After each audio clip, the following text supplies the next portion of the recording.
Hi everybody, Craig here. Welcome to episode 6 of my 3 vs 5 Age of Wonders 3 playthrough series. In this series, myself and 2 AI teammates set to Lord difficulty are up against a team of 5 AI set to Emperor difficulty. In this series, I'm playing as the Frostling Theocrat, Falsor Frostscroll.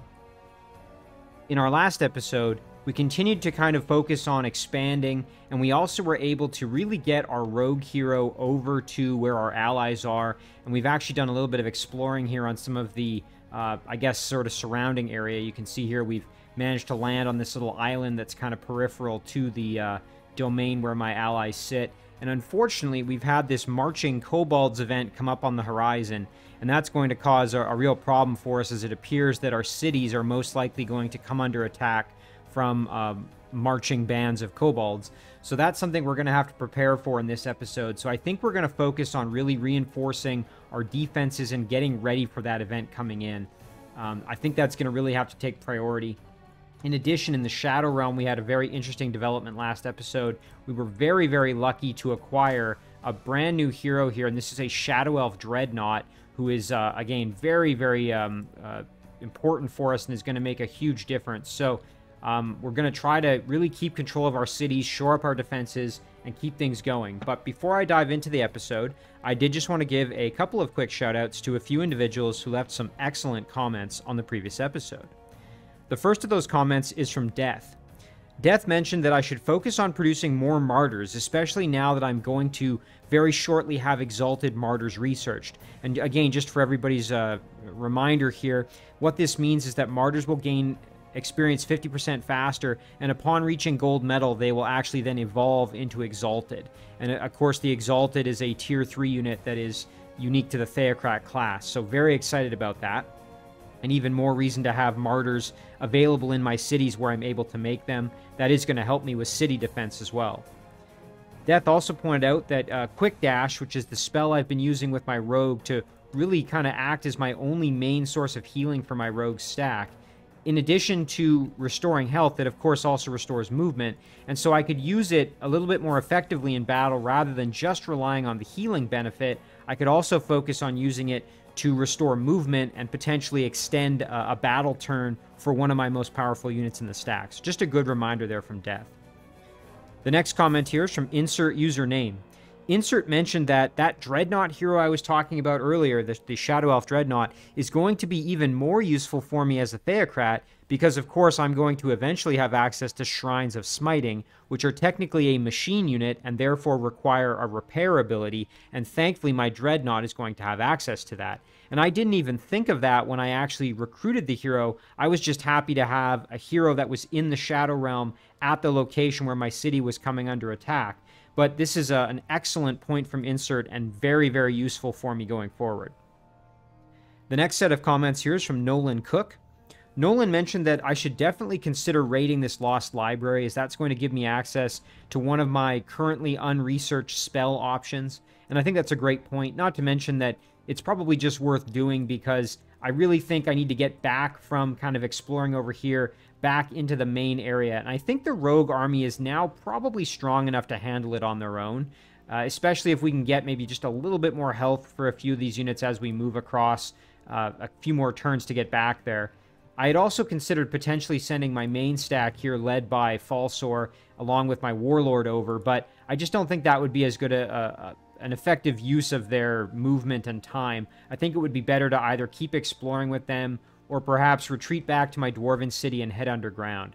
And actually, to that point, Nolan is suggesting that for my main stack, it would probably be best to go underground. There's going to be lots of good opportunities to, clear out really powerful structures and also potentially use Convert to recruit some powerful units to my cause. Not to mention, I may encounter some additional cities to try to vassalize. Nolan also mentioned that I desperately need healing in my rogue's army, and I've already talked about that. Really couldn't agree more with that statement. I definitely need more healing. And then finally, my Shadow Elf Crusaders will actually be extremely powerful in the Shadow Realm, as they're going to have access to shock damage, and in addition, they're going to be exceptionally good at fighting against evil units since they're devout, and that's going to make them even better at killing shadow demons. And so they're going to be exceptionally structured to really handle anything in the Shadow Realm. Not to mention, given that they're Shadow Elves, they're going to have Shadow... Shadow Walking, I think is the name of the ability, basically meaning they don't take any penalties in the Shadow Realm. So all in all, I think I'm really situated well here, and a big thank you to everybody for the fantastic comments and suggestions. As always, extremely appreciated. Let's jump into the episode here and get to work. So we had a few things left to do before we ended last time here. We were going to use a little bit of movement left, maybe with our main stack here. Now again, I have a few options. I could head south here along the road and see what I can find. Presumably, I may even encounter some additional cities or things like that to bring into the fold. I could also encounter my opponents, which would be a little scary. However, I could use my Cherub to maybe do some exploring, but at this point, I really think I need to focus more on defense. So as much as it pains me, I think I am going to start heading back with my main stack here. So we'll head back up this way. We may even pop over and clear out this trading post on our way back. But I really do think we should start regrouping towards our cities and then maybe head underground, as I talked about previously. Let's see what else we've got. So we've got our White Witch here who's going to just continue to guard the city. And that's really going to do it for our turn. So let's end it there and then see what happens next. Now, the main thing I'm watching for here is presumably this stack is going to continue to attack my city. And now that I have my hero with the group, I'm hoping that's going to be strong enough to let me actually win that battle. That Earth Elemental is really causing problems for me, however. Given it's a very, very powerful Tier 3 unit. I didn't really have enough to fight it before. So if we take a look, I just have a Cherub and a Shadow Elf touched. So really nothing too crazy. But I think with the addition of the hero, I will at least have a fairly decent chance of standing a fighting chance in the battle. I also can summon a Cherub as soon as it's my turn again. And I really think I need to use my Cherubs more defensively at this point. I would like to use them to do some additional scouting. Like in particular, even in the Shadow Realm here, that would be amazing. But I think I need to play it very defensively, given that I know my cities are going to be coming under attack in the next couple of turns here once this event kicks off. So I'd rather play it safe, play it defensive, play it smart as best I can. But boy, that urge to explore is certainly there. I suppose one thing I could do is use them for the next, 3 turns as exploration units, and then just make sure that I've kind of regrouped to my cities by the time that this event is going to start. That's a bit of a gamble, but I think I could probably get away with it. Now, my unseen opponents are currently moving. Of course, those are our 5 opponents. Thankfully, we have yet to encounter them, which means that we haven't come under attack or anything like that. And that's given me a bit of a chance to at least get my rogue army over there to help out with my allies. And again, I really do need to get this army back onto the mainland. Oh, and look at this. Okay, so they are attacking me. What I was about to say when I said, look at this, it looked like there were some roaming units that were coming to attack me with my rogue stack, so maybe that's some free experience. But, okay, let's look at this. We've got this Earth Elemental and the Wisp, and then we've got our 3 units here, and I'm hoping between the 3 of us we can actually handle this, but let's jump in and see what happens. Again, there are absolutely no guarantees here for this battle. Let's take a quick look at what we've got maybe for spells from our Dreadnought. I don't know if anything's going to be particularly helpful. Actually, we do have Force Field. That's going to reduce elemental damage, but unfortunately the problem with that is the main source of damage is going to be coming from the Earth Elemental in the form of just pure heavy physical damage. So sadly, I don't think that's going to be that useful. However, we could potentially use our Flashbang to at least weaken the Wisp a little bit. It's not going to really do much to the Earth Elemental, but at least for the Wisp, it's going to do something. So maybe we'll do that. Let's pull back just a little bit. And I'm going to explain why I'm pulling back here in a second. My plan is still to do this battle, but let's do our Flashbang. There we go. We can weaken the Wisp. And then we're going to let them come closer. So my plan is to give myself a little more time to actually use some of my buffs here. So I do have Guardian Flame, and what this does, the unit's going to receive plus 40% fire protection, and also the melee attack is going to go get increased by plus 2 fire damage. Now, this would also heal, but I think it would be better to use it just for the fire boost. The only problem is I think the Earth Elemental, yeah, has 100% fire protection.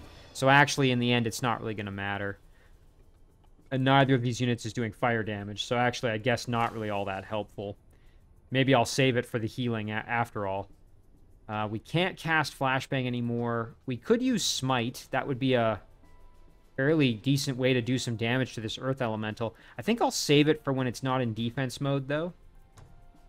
And also for maybe if I may not end up needing it. I probably will, but I may not. So let's just spread our units out here a little bit. And we're going to let them come to us. Ideally, I'd like to see the Wisp jump out in front here. When I say jump out in front, I mean get closer to me and use its... Actually, here now. Here's a question.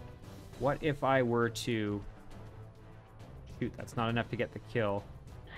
Don't want to get in range of... How close would I have to get? I'd have to get 2 spaces closer. So I could go 1, 2 right there, I think, and that would still keep me out of range of the Earth Elemental. But I could blast the Wisp, get the kill. Excellent. And now I should be able to kite a little bit more. Give myself a chance to reload my musket. Oh, shoot, I didn't... Oh, I guess I miscalculated that. That's unfortunate. Good news is, though, I should be able to get some flanking hits in here. Like this. Like that. And then, ouch, yeah, we took a real beating there. So, you know what? Let's retreat back here. And now, can we use it? We can use it on ourselves. Oof. Yeah, that guy hits very hard.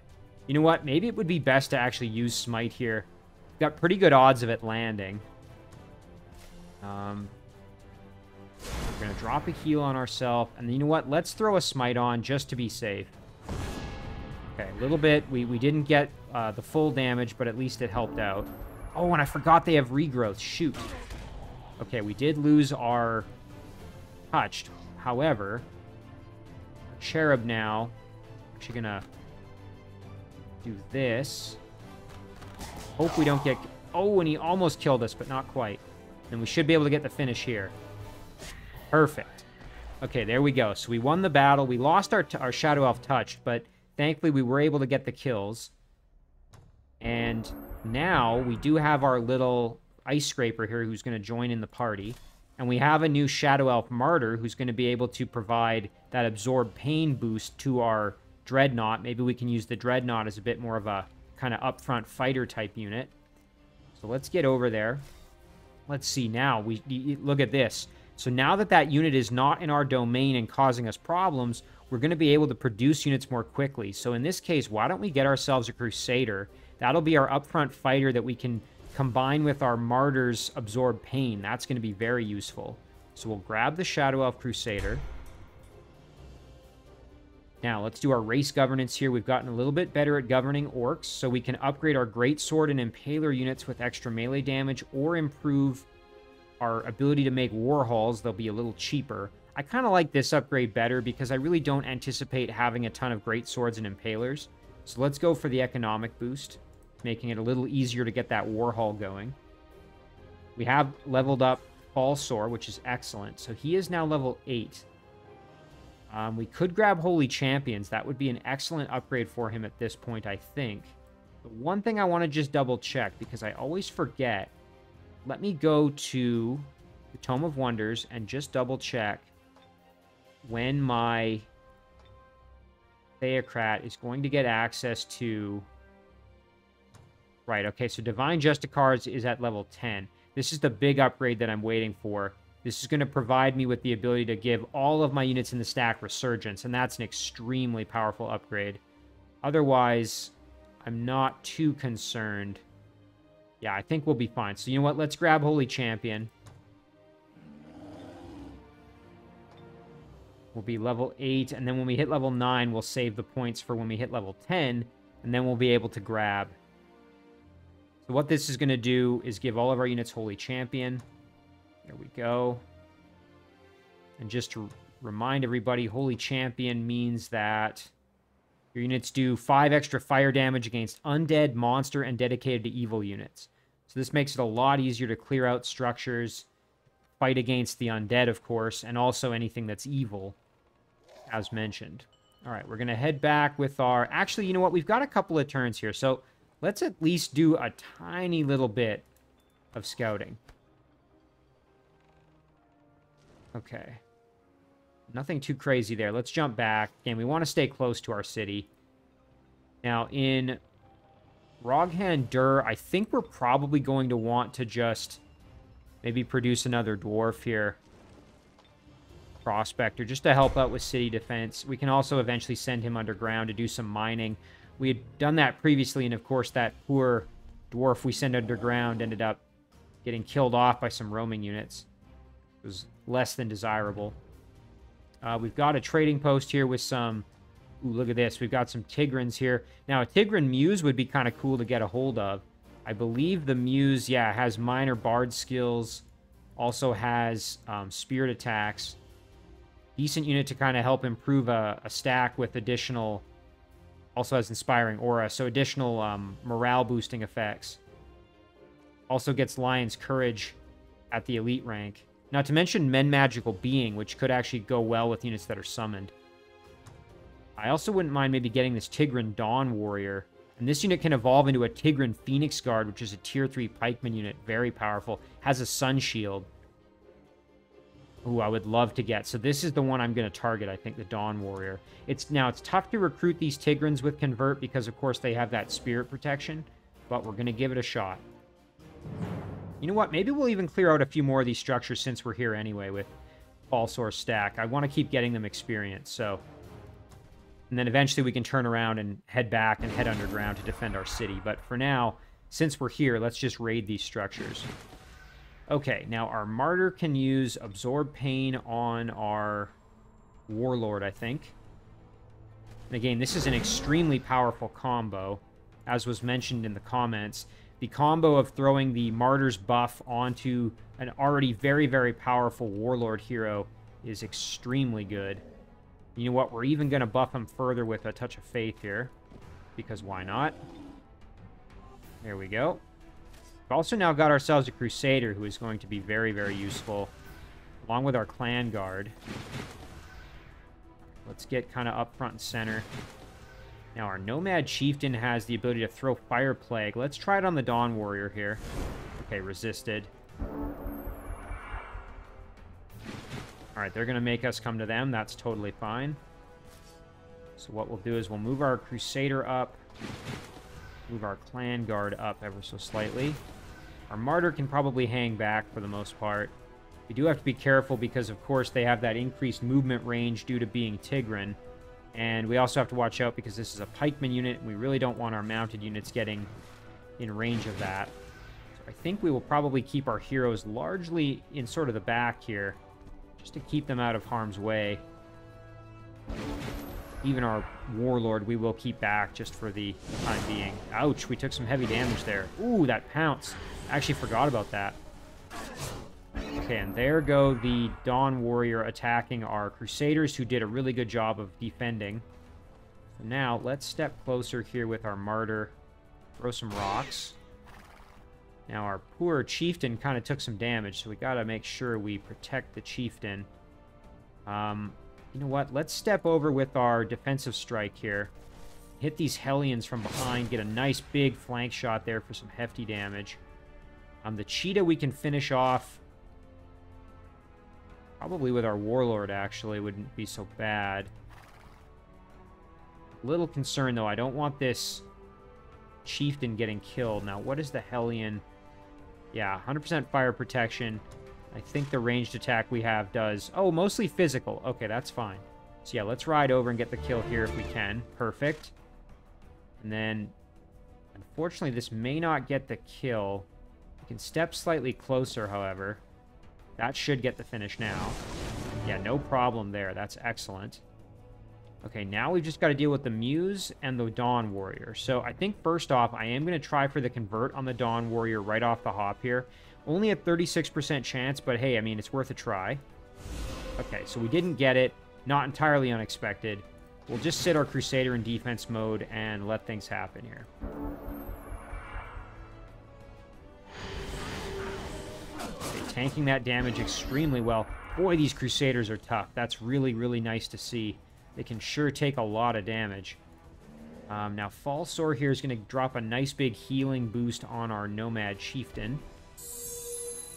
We're going to send our Warlord hero in to help out a little bit here with our crossbow shot. Very nice. And then our Chieftain can also step a bit closer. Let's go right here. Do some heavy damage and then step in and get the kill with our Clan Guard. Excellent. And our Martyr can step up, do a little bit of damage to assist. You know what? Let's just park in defense mode again. Nice. Look at that. Crusaders leveling up. Boy, those are great units. Really, really happy to have them. Flying Scimitar gives throw swords as an ability. I think I'm going to just sell for the gold, honestly, just to have that extra gold. I can really kind of leverage that if I need to, especially if I need to rush production or anything like that. And that's going to do it for our stack, so we'll regroup, and then we'll probably head over here and actually start clearing out these structures just for the experience. Meanwhile, our rogue can battle this unit here. Let's see what it is. So we've got Draconian Sacrificed, who is, I'm assuming, an undead unit of some kind. Yeah, so it's undead. Projectile resistance, has absorbed pain. I really like the character model for this with the big wound there. Yeah, very, very cool. And then a couple of skeleton units, an archer and a regular skeleton.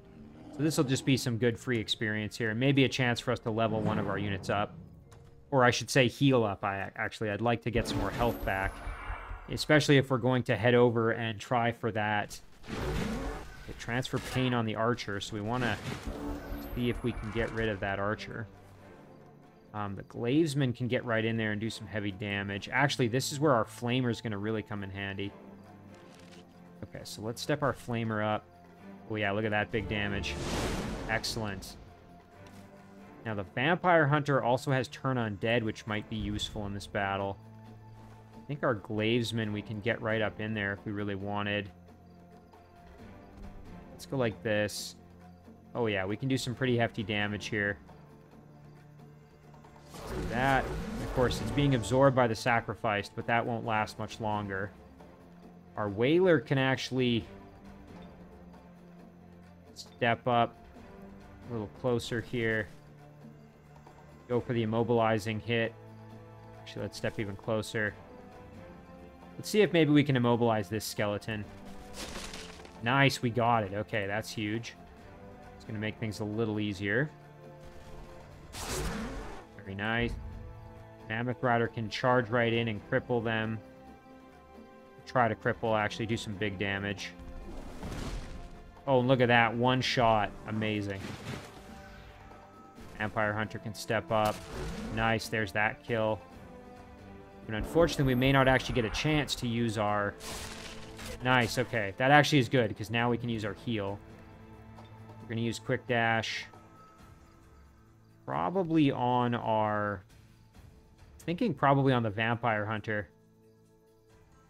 I think that would be best. Yeah, there we go. You know what? Let's try and turn undead. Excellent. I think that gets them a little bit more experience. Then, in terms of who else could maybe benefit from some experience, these units are all gold medal. Let's try for an ensnare. Nice. Nice. Okay, now we can really milk this. Don't know if there's really much else we can do, however. We can't charm them because they're undead. But, you know what? We could get the finish, perhaps, with our Vampire Hunter to have them level up. I think that's probably wise. So let's do that. Perfect. Oh, yeah, that's excellent. Yeah, and of course... Oh, and look at this. There is a city down there, so... Maybe we can move our main stack over and deal with that. I know I had said we were going to go underground, but I got a little carried away over here. But I think our rogue really does need to get back across the way over to the mainland here. And we can try and clear out this lost library. By the time we get over there, our Whaler will have healed a little more, as will have our Glavesman. And I think we'll be in good shape to try that battle out. We did also get a nice level up for our rogue. Let's see, what are some options here for us? Ooh, weapon finesse, just extra melee strength. That would be very good. Another option would be to just boost the rogue and give us that assassin strike, which is very, very powerful. And of course, the big benefit there is it can't be retaliated against. I think probably buffing the stack, though, would be good. So let's do the weapon finesse. There we go. Yeah, I like that. It's going to help our Mammoth Rider and also our Glavesmen when they're fighting in melee combat. So Nambok is still offering to join us. Or excuse me, Narmbok. We're not going to accept that, though, because, again, we want to keep this city as one less we have to worry about when these kobolds show up. Right now, it's pretty well guarded. You can see here by some very hefty, well-defended orc units. Not to mention we've got heavy cavalry there. So I think that'll be just fine for defending the city. And that's, like I said, one less I have to worry about. So we now want to make sure our throne city is guarded well. I'm going to probably just produce another martyr at this stage. Nice. Okay, and we have this Glade Runner we were using as a scout. So now the question is, where do we want to go next with our Glade Runner? Actually, you know what? Let's maybe head over here and see if we can make contact a little more quickly with whatever is down here. And then we have a Crusader that was heading down. I think we're actually going to have the Crusader sit here and guard this city, which is producing a shrine. I'm going to probably summon my Cherub there to help that city out, because I think it's going to need it. Our Dwarven city also is going to need reinforcement, so... You know, and that, again, that was potentially where I was going to send Falsor, but we got a little carried away over here. I think we'll be able to kind of, you know, amalgamate our defense into something that's going to work, but... Alright, let's end it there. I guess the only other thing to mention is that Halls has grown again, which is excellent. Brought in another gold mine to our domain, so we're going to benefit from that. Okay, let's end it there.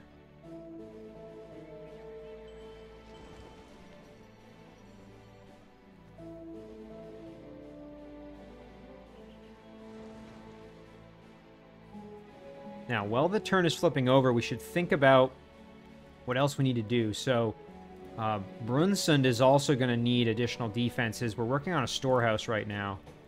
So as soon as that's done, we're going to definitely want to switch over to producing a unit. Our Shadow Elf city is actually pretty well defended with our current stack. Now, it would be nice to clear out some of these structures around here, but we're just not strong enough yet. We really need the muscle of that Crusader to help us out. And we're definitely not strong enough to go after this Magic Rift yet. We're going to need to build an actual army before we really try anything too crazy here. We might be able to go grab these production resources, though. That would be about as risky as I'm willing to get at this point.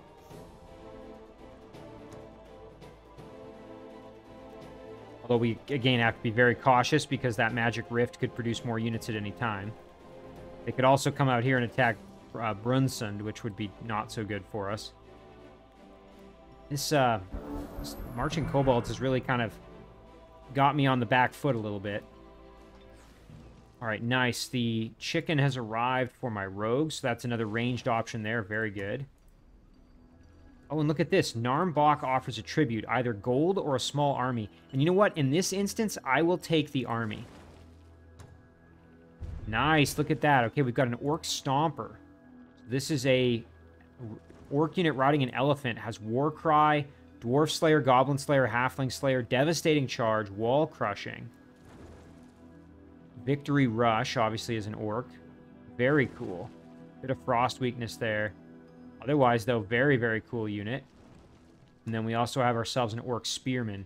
Now, the only problem is this group is kind of cut off from anybody else that they'd be able to sort of work with just because of where they're located. So I think what we'll do is we'll actually hop them in the water and then have them try to get back. I believe there's a break in the rocks right here. I think it's, yeah, it's right there in the woods. And then they can actually help defend the throne. And that would actually free up a unit we could send down here to help guard this city. So that's actually a really, really good development. So we'll send this army here. Like I said, we're going to send them over like this to help guard. They may not get there right away, but at least they'll be available to help. Now, Narmbok has a quest available. Hear more about it. Quell the Rebellion. Ooh, I could get an Orc Annihilator. Now, that would be very cool. But let's take a look. So that would be this stack, though, which is very, very dangerous. I just don't think we're strong enough to do that. I think we're going to just have to decline it at this stage. We just don't have the muscle in this area to do it. So we're going to decline. It's kind of sad because that would be a fun one to do, but sadly we just don't have the, like I said, the muscle in that area to do it. All right, our Dwarven City, we've at least got a Prospector now. I think we'll probably just make a couple more in the time leading up to this Kobold event. Halls, meanwhile, let's see.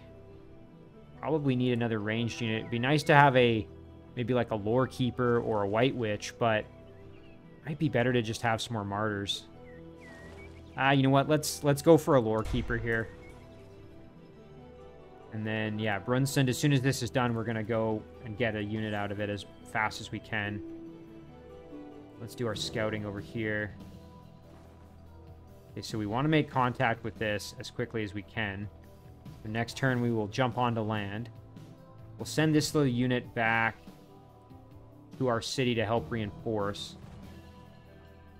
Yeah, we're not going to... Oh, you know what? We could actually head all the way up here if we really wanted to, but I think we'll just head here just to help guard. And now, yeah, with our main stack, I think we're ready to... I think we're ready to head over and just keep clearing stuff like this. So let's engage this battle, see what's here. We've got human arbalestier, footman, and a pikeman. So nothing too fancy, but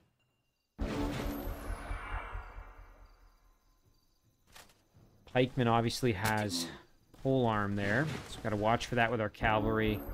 Footman has a shield, and the arbalestier just has a crossbow shot. So let's throw our buff on our... Now, do we get experience for using this? I think we do. Yeah, we do. Not much, but a little bit. All right, so one thing that would be good would be to try to reduce the movement, perhaps, of the pikemen. Nice. Okay, that reduced their movement ever so slightly. That's helpful. Make things a little bit easier for us. Okay, if we go any closer, we'll be in their range, so we definitely don't want to do that. It'd be nice to kill off this arbalestier if we could. Actually, look at that. We can do some pretty good damage. Oh, that's excellent. Okay. We can step up and get the finish with our crossbow. Perfect. Oh, yeah, we're in great shape now. And then our Crusader can advance. Yeah, we should be just fine now. Right, so they can't actually get to us, so now we can just let them have it. Yeah, our pikemen we can just whittle them down with ranged attacks here. Excellent. You know what? We can even try and convert somebody. Let's go maybe for the footman. Nice, that's excellent. Okay, there's some hefty damage. And then you know what? Let's go with a defensive strike here. Perfect. Nice solid battle, and we got ourselves a new unit. A little bit of extra gold, never a bad thing. So, yeah, at this stage, I think we just keep moving along. We clear out the tomb. We go and try and grab this city. I think this will actually work out pretty well. Like I said, it's a shame we didn't go underground, but I'm actually thinking this isn't so bad either. Let's stay along the road here. Yeah, we'll go for the tomb next. Oh, and look at that. We can actually jump into the Shadow Realm. So you know what? I'm pretty happy with this. Again, it would have been better if I had done more scouting ahead just to be able to know what I was getting into, but the rogue's going to head back and go for the Lost Library. Now, we've got a chance to summon this cherub, and the question is going to be, where do we do that? So let's take a look at our cities. So we've actually got pretty good defense in Rogan Dur. We've got the wall. We've got another prospector inbound, so we're going to have, you know, 2 prospectors plus the cherub. I think that's going to be fairly reasonable. Osthiel, we don't have a wall. We're going to have this martyr, Crusader, potentially one more unit. We're going to finish that shrine and then maybe be able to produce a unit there in time. Our throne city, we're going to have this Lore Keeper plus Hordsman and the Martyr. That should be good. I think maybe up here would be our best bet, actually, in Brunsund. So let's do that. There we go. All right, as for spell casting, another cherub for scouting wouldn't be so bad. Spiritual freedom would be great because we're making units in almost all of our cities now. Paid absolution, again, would be great for the gold, although we're actually doing pretty well when you look at it in terms of our gold income. We've really supplemented that pretty well. So I think I'm going to go for a spiritual freedom, actually, and try and throw that maybe on my throne city, because currently I just have paid absolution, and then if we jump to the Shadow Realm, this is actually the city we have spiritual freedom on, so that's what we'll do there. So let's end the turn. Ooh, now I'm just thinking, maybe I actually should go for another cherub first. Yeah, you know what? Okay, let's go for the spiritual freedom. Hopefully I don't end up regretting that, but...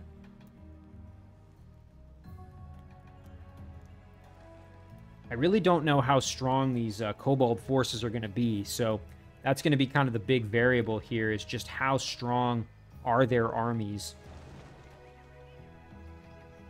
I assume it's going to be sort of like the penguin event, where you get attacked by all the penguins, and then one of the cities gets attacked by the hero himself.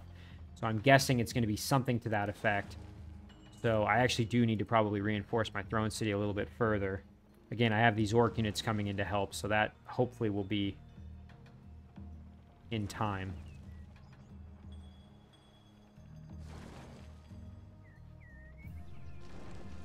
Once I have that Crusader in the Shadow Realm, I'm actually feeling more confident to go out and start raiding structures. I just have to be careful because I don't want to leave the city unguarded, of course, so we'll have to play it a little safe. Maybe I should have gone out to try and clear it first and then come back. I mean, I hate just leaving a hero idle on the city like that, but again, I think in light of the event, it's better to be cautious here.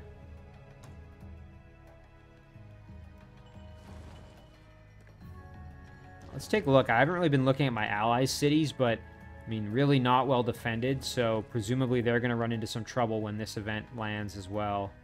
This city's well defended because Icorian and his main stack are actually right there. Not to mention another one of his heroes, Freya. But yeah, most of the cities are guarded by a single unit, which is kind of scary. Okay, lots of things happen here. We've gotten better at governing dwarves. We can increase our crossbowman damage, or stone walls and dwarven cities generate additional happiness. I think I'd go for that one, just because I don't expect to use a lot of dwarven crossbowmen.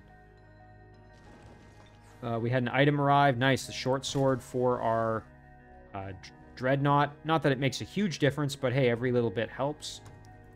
Better than nothing, right? Join offer, we're going to ignore. Ooh, nice, and our Shadow Elf Crusader is now ready to go. I'm almost tempted to try this battle, but this is a little bit too much for us with the Node Serpent and a couple of nasty Wyvern units as well. And again, this battle's too tough for us just because they've got the advantage of the walls of the fort there, and they can take advantage of that. So, not to mention the Saint has healing and can resurrect with Lesser Resurrect, so just don't think that'd be a wise choice at this point. But let's jump back to the surface here. We do, of course, have our rogue who can now head over and go for this lost library. So let's make it happen here. Let's see. Ooh, yikes. Okay, a Tigran Seer. That's going to be a little bit scary. Reanimator is going to be a tough customer. Dragon Priest. And the Chanter. Ugh. Yeah, I don't like this battle. And of course, we can't use our spells. We won't be able to use our healing with our hero. This is actually going to be a very tough one. It's going to be very hard for us not to lose any of our units. We're going to give it a shot, though. Whether I come to regret this or not, we'll find out. Let's take a look at this Seer. So, let's just see. So, the Seer has, okay, Psionic Blast, which is a ranged attack here. Shock and Spirit. 40% Spirit Protection, so it is possible for us to try to harm this unit. Probably won't be very likely to work. What about the Draconian Dragon Priest here? Okay, no Spirit Protection, that's helpful. This unit restores 10 health to target friendly Draconian or Dragon unit. Dragon Bind. +1 resistance links itself to target-friendly dragon unit that is not already linked. Any damage is dealt to the linked unit is reduced by 35%. Okay, so this is like Absorb Pain, but specific for dragon or draconian units, presumably. Molten Bolts. Okay, so kind of a variant of Fire Bolts where it's got some physical damage as well. Oh, but they do have Mind Control immunity. I didn't notice that. Does this unit have Mind Control immunity? It does not. Interesting.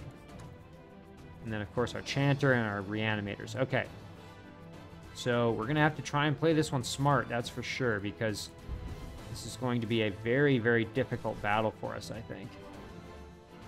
I'm imagining we're going to have to go to them to get them to kind of come out and face us here. Let's see. What kind of range do we got? Not quite enough to hit. We go out like this. There we go. We can blast that Reanimator for a little bit of damage. Maybe go like that. Get our Monster Hunter out. I think we'll leave our Mammoth Rider kind of in reserve to maybe utilize a charge. Oh, that Psionic Blast hurts. Okay, our Draconian's about to go down. Ooh, Taunted. That's not good.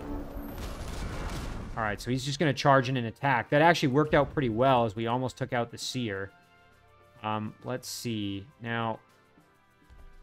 Okay, we've only got a 27% chance, so I just don't think that's worth trying, personally. Now our Flamer's in bad shape here, but can do a big blast of lots of damage, so let's do it. Oh, look at that. Beautiful. Now our... Oh, and we can't control the Mammoth Rider, of course. You know what? Let's step over with our Whaler here. We have a good chance to kill the Reanimator. Actually, pretty good chance to get the kill on the Chanter. Let's see. So if we do minimum damage, we would do 9 plus 2, so 11 plus 10, 20. So, I mean, the odds of us getting the kill are certainly there. Here, it's a, you know, as long as we do 10, 11, or 12 and not 8 or 9, we would get the kill. Here is not going to work because of the Reanimator in the way. I think we maybe go for the Chanter here. Nice, and we got the critical. That's great. Okay. Now, our Glavesman can get in there. That would be ideal. You know what? Okay, I'm forgetting we have our hero to use as well. So let's just get right up in there. What damage does this do? Oh, we can kill the Reanimator, no problem at all. And then which units do we have left? We have our Glavesman, who can easily kill the Seer. We want to tie up the Dragon Priest if we can, though. Could try and snare it in a net, actually, which isn't the worst plan. Let's try that. Nice, okay. Now, and our Mammoth Rider's probably going to kill it, but that means now we have the option to just get in there like this and kill. Our Rogue can still work here.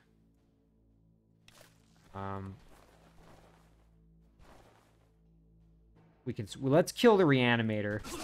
Dragon Priest is left, but now let's see. Maybe we can get a charm off. Low odds, but why not? Let's try it. Oh, we got lucky. Okay, now, the Dragon Priest may end up killing one of my units, but at least we got this Seer. Oh, that's perfect. Okay, and just like that, we got ourselves a Tier 3 unit. Oh, that's incredible. We had such low odds, and it actually worked out. We got really, really lucky there. Oh, and nice. Look at this. We got Divine Protection and a little bit more knowledge. So there's a spell that, you know, we would have had to research, and now we don't have to. That really buffs your resistance. So if you're in a situation where you just need protection from that magic damage, that could be a game changer. In battle, of course. Oh, that's excellent. Look at that. Very, very cool that we have this Tigran Seer. And of course, it is a support unit, so if we're able to get that upgrade eventually, this will count as a healer, which would be amazing. Oh, that is so cool. Not to mention it has Safeguard. Target friendly unit gains 100% protection to all types of damage and cannot move and act for 2 turns. So you can turn a unit into a giant, you know, block that just can't be damaged. All right, that's excellent. Very, very good development. Now, with Falsor here, let's head over. Okay, look at that. We've got some Shadow Demons coming out of the Shadow Realm. Got a city we want to make contact with, so let's do that with our scout here. Halflings. You know what? Let's negotiate. Ooh, they really want a lot of gold for that peace treaty. You know what? Let me know when you're ready to talk. In the meantime, I'm going to kill off these shadow demons here.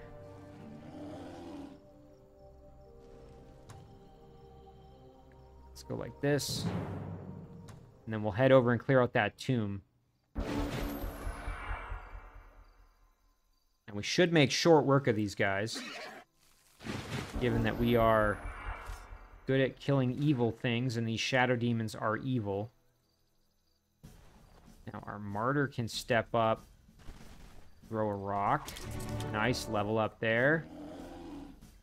Certainly want to continue trying to level them up as best we can. Nice, there's that holy champion. Oh yeah, big damage there, excellent. And now we just want to continue to whittle them down. Fantastic. And then here's some big damage. Perfect. Nice and easy. Okay, now can we get back here? Yes, we can. Okay, great. Now let's raid this tomb while we're in the neighborhood. Ooh, this is a little scary. Okay, so we've got a Frostling Draug. Guardbreaker, Demolisher, Shatter Strike. Otherwise, an undead infantry that has frost weapons, given that it's a Frostling.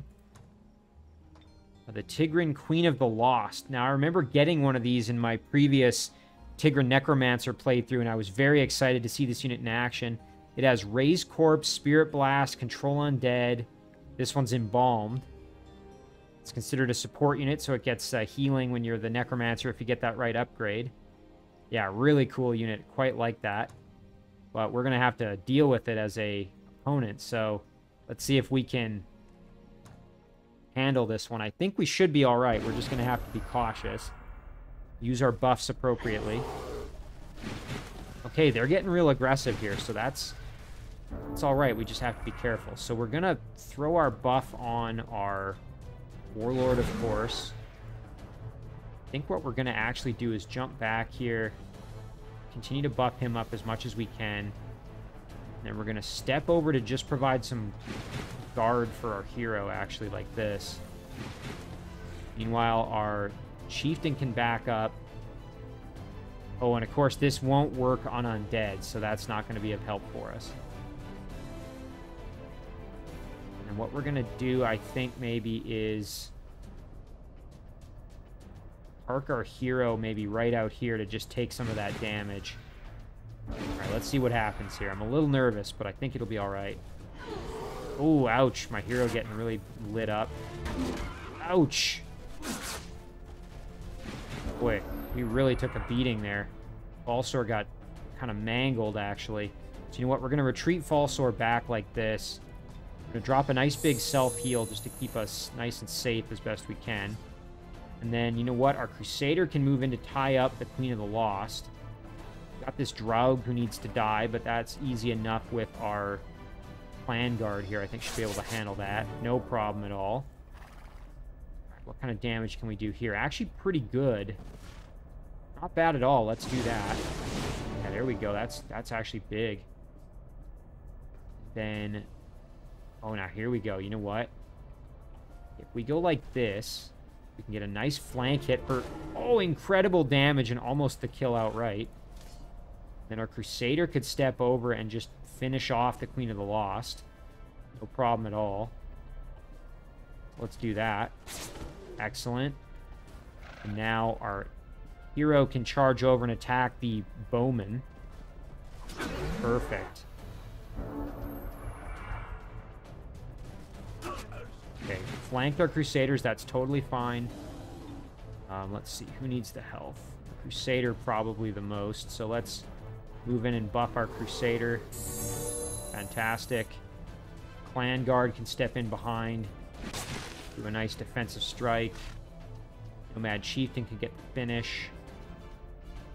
Actually, let's try and get some more experience with our Martyr here. So we will step over, get the kill with the Martyr. And then our hero can get the finish over there. Perfect. Just like that, cleared out the tomb. No major difficulties, and we got some nice experience gain there. Again, we want to get this Martyr up to gold medal now that we have the upgrade. Oh, and look at this. Okay, Dress of the Cunning Night Stalker. Legendary torso gear that provides Unholy Champion and then various types of concealment. So, that's actually not quite as exciting as I thought it was, but I mean, we could sell it for a ton of gold. We are doing pretty good in the gold department, though, and you know what? We could give this to one of our heroes that doesn't get the benefit of Unholy Champion. So, maybe not our Theocrat. Yeah, alright, let's take it. So now the question is which hero. So I'm thinking maybe the Dreadnought actually would be the one who might benefit the most. Let's take a look. I don't think our Dreadnought is an unholy is a holy champion. No, so we'll probably send it over to them.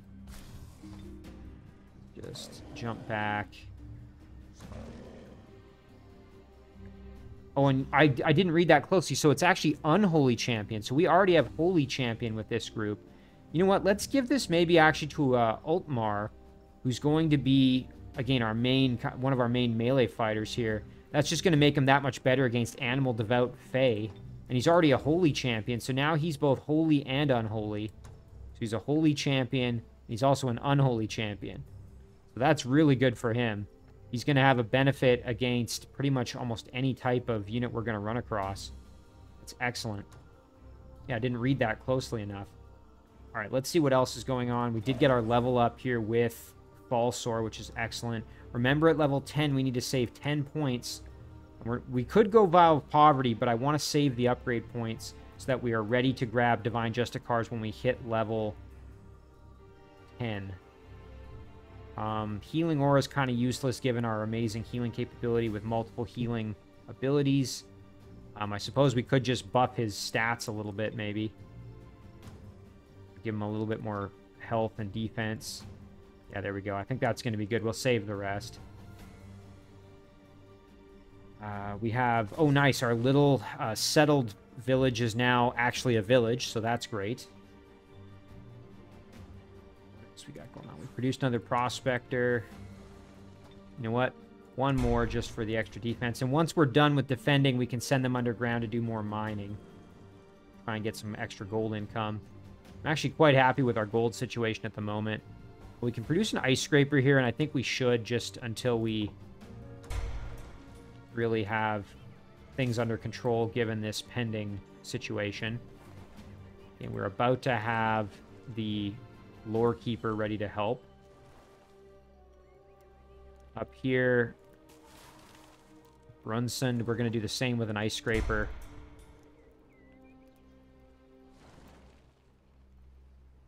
This group can head over. We want to get them over to the throne as quickly as we can. Fortunately, it's going to take a little while, but it'll be 3 turns till we can get them there. Okay. Let's jump into the Shadow Realm and just take a look at what we're dealing with. Actually, hang on. Oh, and look at this. Okay, my ally is actually trying to settle underground. Interesting, with a Frostling. That's probably not the greatest idea, given that Frostlings are not as happy underground, but, I mean, hey, if that's what he's trying to do. He doesn't really have anything guarding it either than a trebuchet, so that's a very, very interesting tactical decision there on my ally's part. But let's jump to the Shadow Realm here.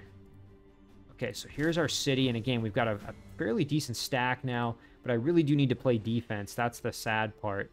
Ideally, I'd like to go and grab these production resources, but we won't be back in time if we try that. Here, let me grab my stack. We could get there, but then, we wouldn't be able to turn around and get back in time. So I think we actually should just wait another turn. And let's grab another Martyr. And then we'll have a full stack at least. All right, research options. We've got lots of choices here. Order of Sacred Support. Support units are trained by the Order of Sacred Support, giving them the Devout property. Newly produced support units also gain an additional rank.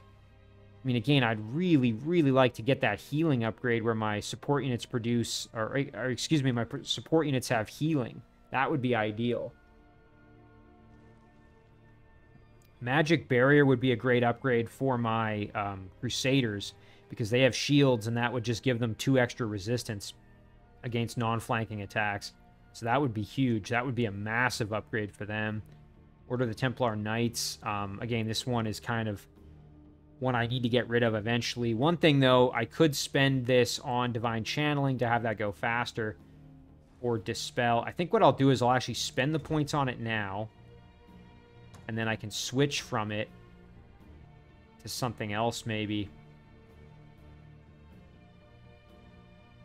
Kind of bank those points, I guess, on it. So let's switch over and then do... I'm trying to decide. I mean, I want to keep getting the main Theocrat upgrades. I really want to get that healing one. I'm actually kind of bummed out I didn't get it as my next option here. So I'm thinking maybe we just get Order of the Templar Knights out of the way. I mean, that Spirit Protection is not going to be super helpful, but at least once this is gone, maybe we'll get additional Theocrat upgrades. So let's do that. Alright, so this little guy, we have our human footman. We might just use him as a bit of a scout, honestly. So let's see, maybe he can head down this way and just see what we can see. Yeah, there we go. Alright, our rogue. Yeah, thankfully we were successful in clearing that out, and we've got our brand new Tigran Seer. Very exciting. I don't really want to go too far away and leave our new Seer unprotected, so I think I'm just going to hang out right there with the stack. Our little scout here can perhaps do a little more. Again, we've got this halfling city that's slightly good. I could pay them. I mean, I've got lots of gold to start that process. Be a little expensive, mind you, but... you know what? What the heck? Let's do it. Now they'll become my vassal in 3 turns. I mean, it's expensive, but at least I have a lot of gold to do it, so... Let's jump over here. Just want to kind of continue exploring. And that's going to do it for the turn, so let's end it there. See what the next turn brings. I'm starting to get a little nervous, given that I'm sure my opponents are going to be coming closer, especially with my allies now exploring underground. Getting a little bolder here. What I'd really like to do, though, is get control of this city, either as a vassal or a full-fledged city soon, so that I have something closer to my allies to kind of work from. The other alternative, and I talked about this, I think, last time, was I could get a settler and try and get in here somewhere, but I have to kind of find a spot. Maybe right here, actually, wouldn't be so bad, like kind of right in this spot here. I'd at least have a trading post, earth node, and a gold mine. But, you know, at this point, that is a ways off, so it would be nice to have a base of operations to kind of function from in and around my allies.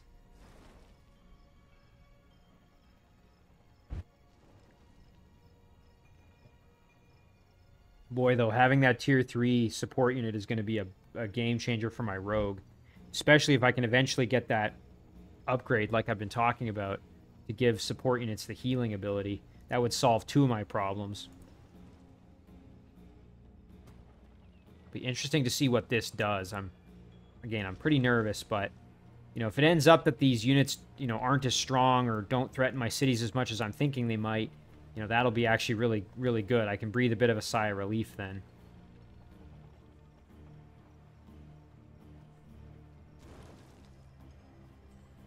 However, I have a suspicion that what's going to happen is I'm going to be attacked on all fronts here. I think it usually takes a turn or so for them to kind of show up. If I remember right, at least for the penguin one.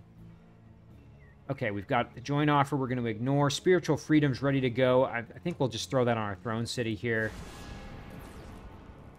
Okay. Yeah, nice lore keeper there is now present.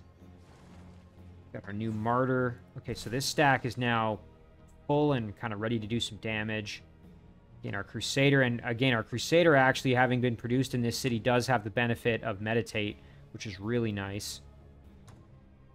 Let's see what else we've got. Spiritual Freedom we're happy with. Lore Keeper. Got another Prospector, that's great. I think at this point we've got enough to kind of hold off, you know, anything that might come at us in this city, so we can probably start working on upgrading it a little bit more. Maybe get that Siege Workshop going for that extra production capability. Even the storehouse wouldn't be so bad to increase the growth a little bit more. Yeah, you know what? Let's do the storehouse. We can have that in 2 turns. That'll get us closer to getting this quarry in our domain. And also the Great Farm to further increase the growth. Zeldin. Okay, so Shadow Elf City.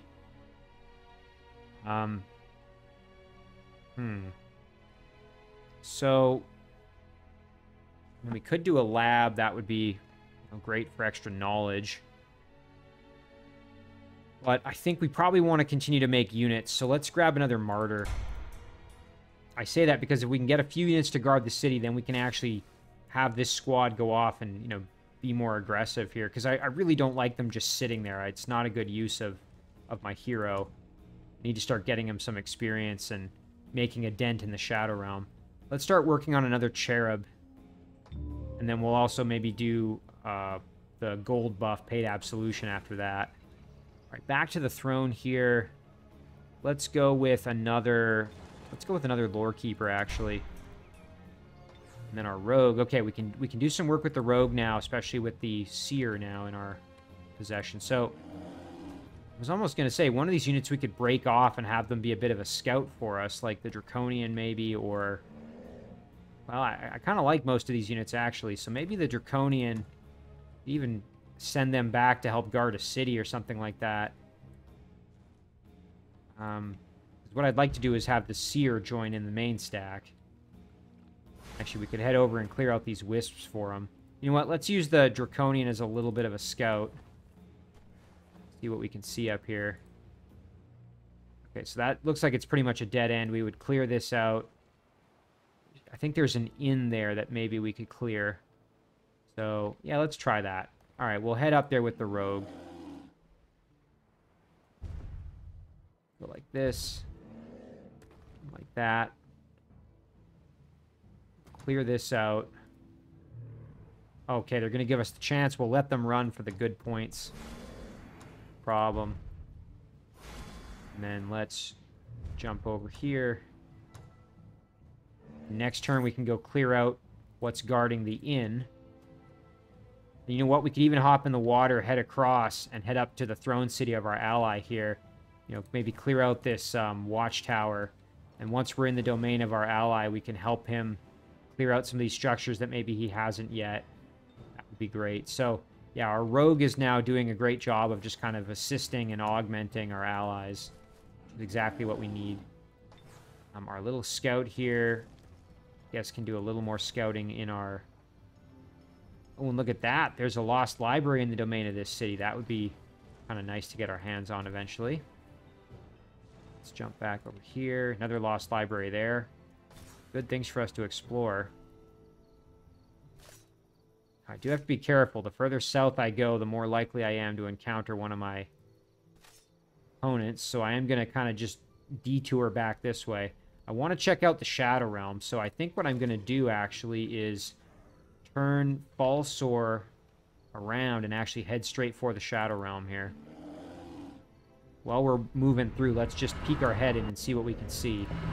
Nice. Okay, there we go.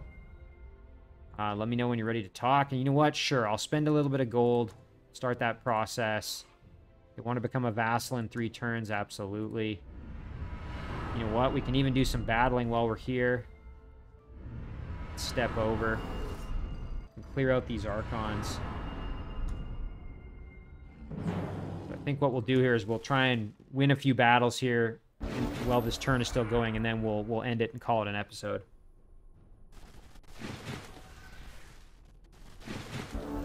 All right. So these Archon foot soldiers, they do have some spirit protection. They're dedicated to good, which would be helpful for me if I can get a hold of them. So I am going to try and convert one of them if possible. Again, keeping in mind that the odds are going to be low due to that spirit protection. So let's see if we can throw Fire Plague on one of them. Nice. Okay, now that debuff, just to check. So actually that lower resistance is going to make them more susceptible potentially to my conversion attempt. So it might actually help me out a little bit. You know what? Let's send our hero over. Buff him ever so slightly with our Touch of Faith. And we're going to have him charge right in there. Real aggressive. And we'll park our Crusader right there. Clan Guard like that. We're going to let them come. Going after the Crusader, that's fine by me. Alright, nice. Now, we have an opportunity for that conversion. Let's try it. Nice, and we got lucky. Okay, that's great. Let's do a flank shot here. Excellent, there's the kill. Very, very nice. Now, our Martyr, it would be great to get more experience, as I mentioned, so do some damage. Getting a little closer. And then, you know what? Let's ride on over with our Chieftain. Turn them. Oh, I guess they're in defense mode. Doesn't matter. We'll get the kill with our Warlord.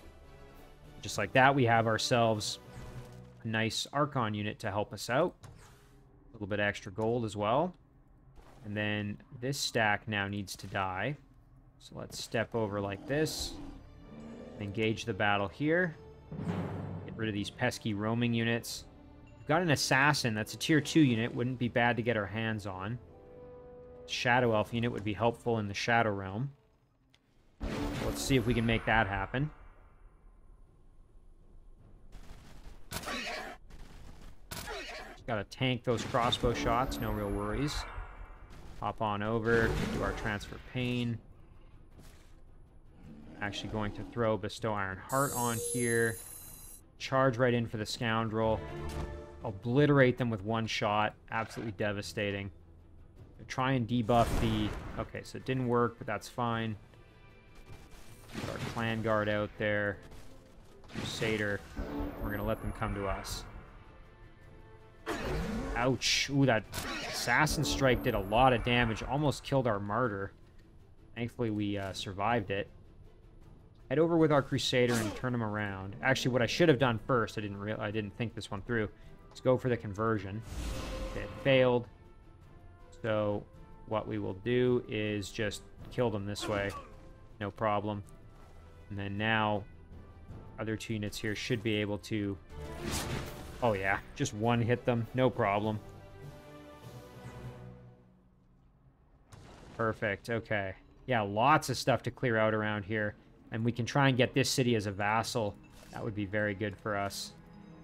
We'll group up there. Fantastic. This unit we're trying to send back to our throne to help us out.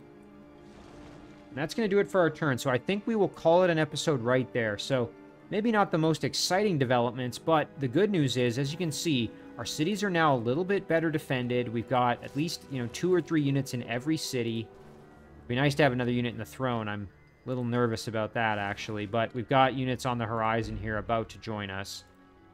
And even Brunsund here is about to have another Ice Scraper.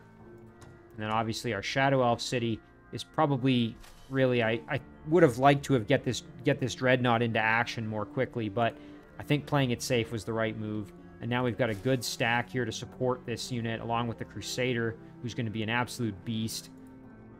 And yeah, I'm thinking we're in pretty good shape here. Not to mention we're potentially going to have... We've got 2 more cities that may quickly become our vassals. So all in all, I'm pretty happy with that development. And we have our Rogue now in a position to try and get closer to my allies' throne cities and really help out with the defense. So we're going to save it here. Call this one episode 6. And as always, guys, thank you very much for watching. I really do appreciate it, and I will see you in the next one.